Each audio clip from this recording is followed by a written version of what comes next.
When Lincoln Riley left Oklahoma and you guys replaced him with Brent Venables, everybody felt like there was some uncertainty around Oklahoma. There was at least questions around Clemson, questions around how Riley would work out at USC. I'll be the first to admit I thought that Riley was probably on the most stable ground just because it seemed like, oh, if you throw enough money at a problem, it will work out. Now Riley seems to be on the most shaky ground and Dabo seems to be trending down. So of the three programs, Oklahoma's the strongest at the moment, right? Yeah, if you look at it, just looking at just the numbers itself, rawly, right? Brent Venables comes to Oklahoma and he begins the cleanup process. We're in year 3, and from all the recruiting classes before Venables got there up until today, the players, he's done a refresh of about 92%. There's maybe 6 players left from the old regime. That includes freshmen that were there the year right when Brent Venables took the job. He's gotten rid of everybody, right? It's like they've cycled so many and processed so many players out. This is a whole new team. This is a whole new era of Sooner civilization. What we're seeing, what Venables is doing, and it shows you. It's a testament to him as a coach, and saying that I want to have these particular players to do what we need to get done. I'm going to elevate the ones from the old regime that are good enough to stick around. And we're going to help the ones that aren't. We're going to help them find new homes. And honestly, the refresh has been huge. And so coming in, cleaning up, sweeping changes, bringing in a bunch of defenders, and focusing on being what Brent Venables is known for is defense. It's a massive change here at Oklahoma. Yeah. Seems like they're on the most stable ground right now, on the most stable footing at the moment. Um, but they're also moving to the toughest conference in America. In the SEC, obviously Riley and USC are moving to the Big Ten, which I don't think is a cakewalk, but maybe slightly easier than having to go through the SEC. And then Clemson, their future somewhat uncertain. I think they'll eventually get to the Big Two. But right now in the ACC, maybe the easiest path. So over the next 2 or 3 years, I know that you may be biased or a little bit of a homer with me asking this. Do you feel like Oklahoma's set up for the most success over the next couple of years? Or I'll give you an out. Is the SEC kind of provide more of a challenge? And so maybe it gives one of those other two teams an opportunity to claw back ahead. To be honest, I do think that Oklahoma's probably the best. Now, the big thing with Clemson, right? You look at them, Brent Venables. There were questions with him coming in, as you mentioned at the beginning, right? And it made sense to have those questions. He's a career assistant. He was highest paid defensive coordinator in 2 of his stops at the time, and from Oklahoma and at Clemson. And his focus was just one side of the ball. That's all he had to do. Whereas everybody else, that's these other coaches, they've been head coaches for years and been doing this for years. Well, what we saw out of Brent Venables is that he came in and he did exactly what you wanted him to do: is focus on the side of the ball that's going to be most important going into the SEC, which is defense, right? Now, the defense is tough. I mean, the SEC is tough, right? The Big Ten, I'm gonna give them their props. They're pretty tough as well, but there's a different type of toughness, right? SEC has those stout defenses and still have those high flying offenses, right? They still have some crazy offenses, but at the same time, the SEC has always been 2 schools: Georgia and Alabama. Now, Georgia's still there. We still got Kirby Smart. We still got to deal with him or whatnot, but we don't got Nick Saban no more. So I need Kellen DeBoer to show us that he's still got that magic that he had, like he did at Washington, being able to win have double digit win seasons at a school that hadn't seen that for like 2 or 3 years, and taking players that he didn't have to recruit and making sure they elevate them and go up. Now, granted, DeBoer was able to do this at Washington with players with very few blue chip players, I guess you could say, right? They outperformed Texas in that. Well, actually, beat Texas 2 years in a row. They beat them in back-to-back bowl games. Yeah. And so Texas fans don't like me saying that, but at the same time, that's what DeBoer was able to do with a Washington team that he just took over from Jimmy Lake, who got fired for whatever he got fired for, right? And he took it over from Chris Peterson, who had 2 straight 10-win seasons while he was there. And so DeBoer's going to have to prove this to us at Alabama. USC going into the Big Ten. Big Ten is just they're like the SEC in that they're going to muscle you. Yeah. Those cold weather boys just like to muscle you. They like to pound it in the ground, and they just like to beat you up. just like the SEC. Hence why we saw Michigan do what they were able to do against Alabama this time around, because they're able to defend a team that's similar to them. And they're able to play offensively against a team that's similar to them. They're, like I said, pounding the ground. They're going to fight you. They're the team that you hate the most to go up against in a game because it's just exhausting, especially when you get so late in the season. Your bodies are beat up, attrition's starting to hit you. So that's what USC's got to figure out. So I don't know how they're going to handle that because they ain't never had trenches. Just we're telling you now, Oklahoma fans know what Lincoln Riley on the defensive side. Now, he's trying to change that. He brought in a new defensive coordinator, the one from UCLA. He's trying to make those adjustments and get himself there. They finally fired Alex Grinch, which was a very smart move on their part. But at the same time, we got to see if they're going to beef up. They've got to get more beefier dudes to survive what the Big Ten's got to offer. So I don't know how they're going to do. Clemson's biggest problem is that Venables was so good on the defensive side of the ball, and Dabo lost him and the offensive coordinator, Tony Elliott, at the same time.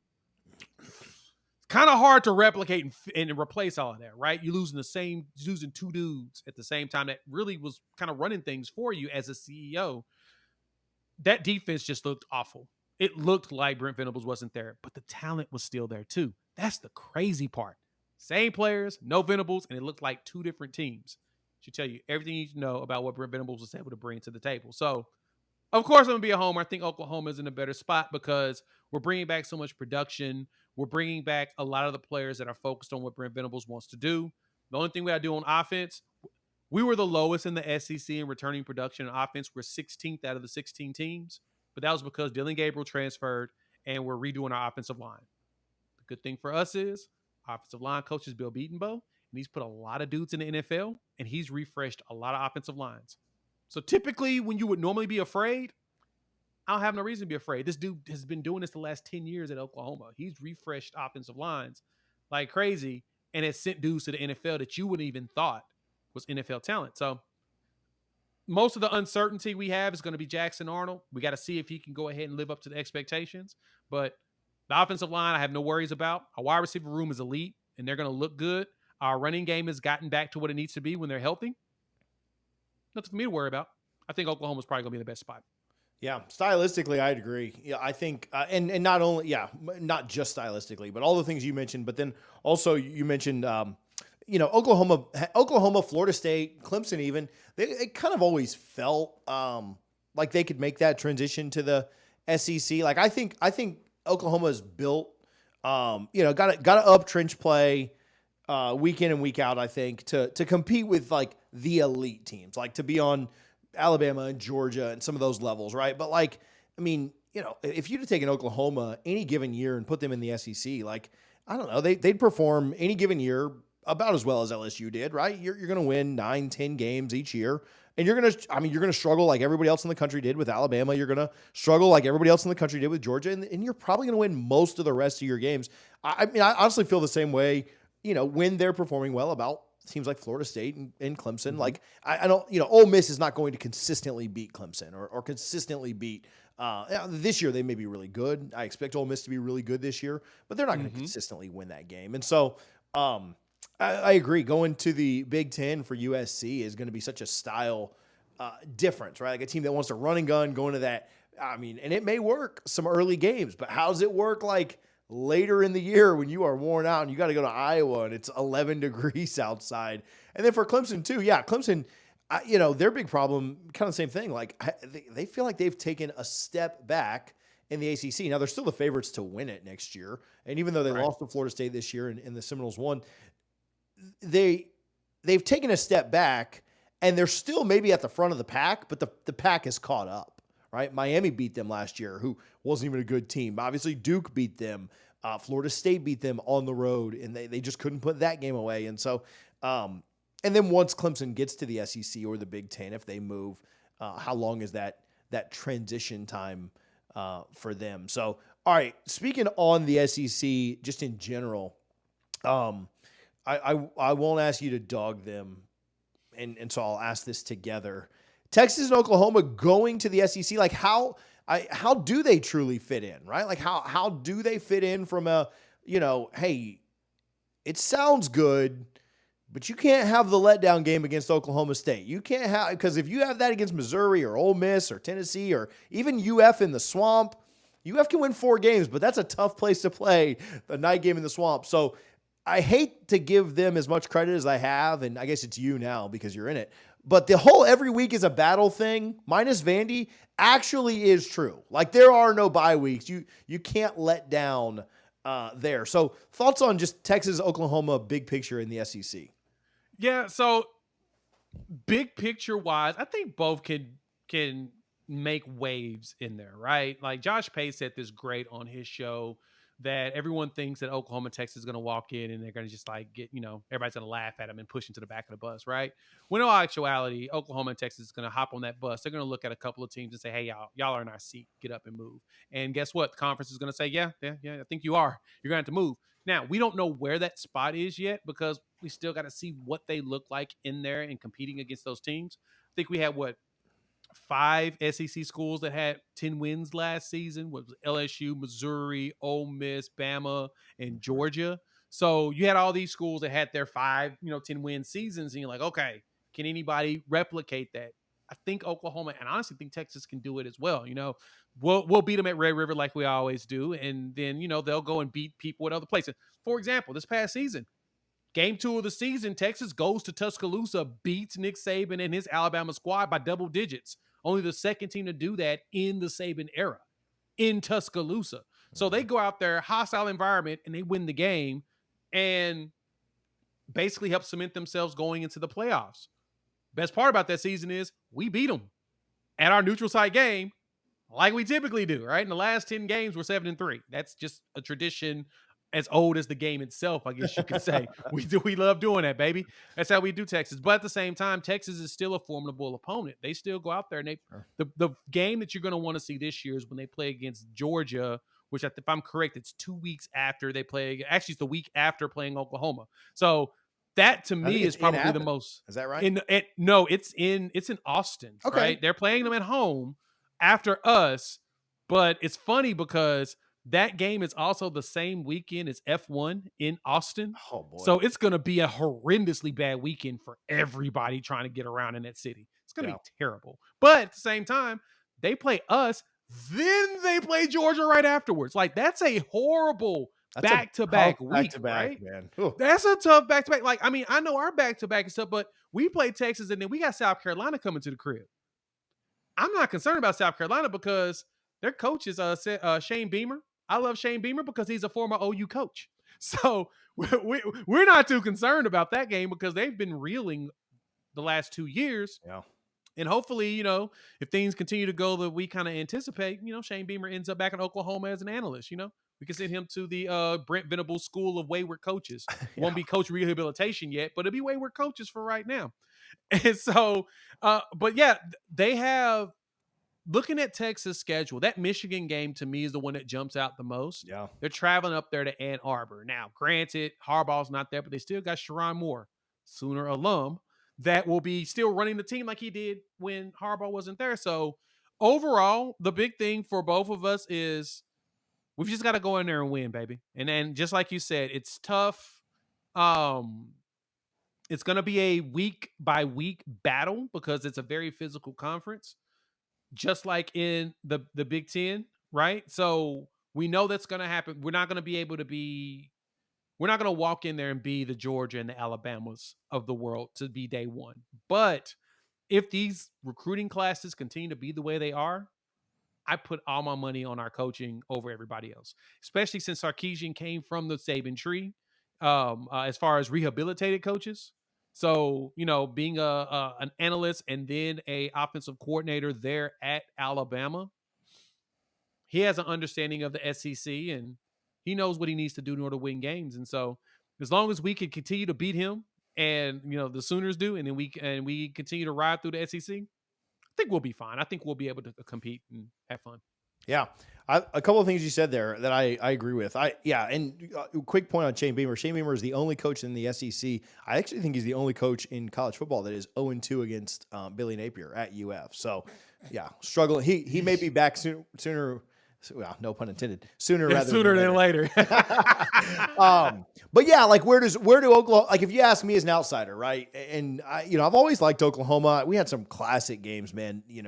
early 2010s against Oklahoma, and the bowl game last year was a lot of fun. And so always liked Oklahoma, but I never really hated Texas. Like, like they're fine, right? Like it was just fun football to watch when you're on the outside. But yeah, like I mean, you to me, and we mentioned this, but yeah, I mean, Georgia, Bama, pretty clear 1-2 right now until, I mean, DeBoer's got to prove it, but until you dethrone them, pretty clear 1-2, especially talent wise.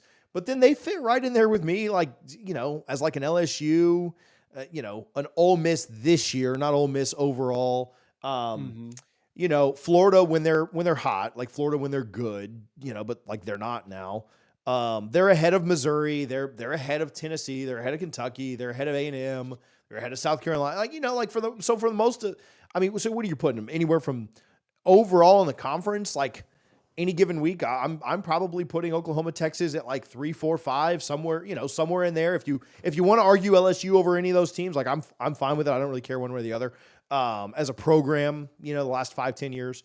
But yeah, I kind of have them slotted right in there as well. So, and to add to that real quick, the one thing I point out to everybody, and everybody says, oh, well, you're going to go in that conference, you're going to get beat up, you're going to lose, blah, blah, blah. Well, when I look at the recruiting classes, this is just recruiting class data, right? Last year's class that Oklahoma had, they were 5th in the SEC with Texas being 3rd, right?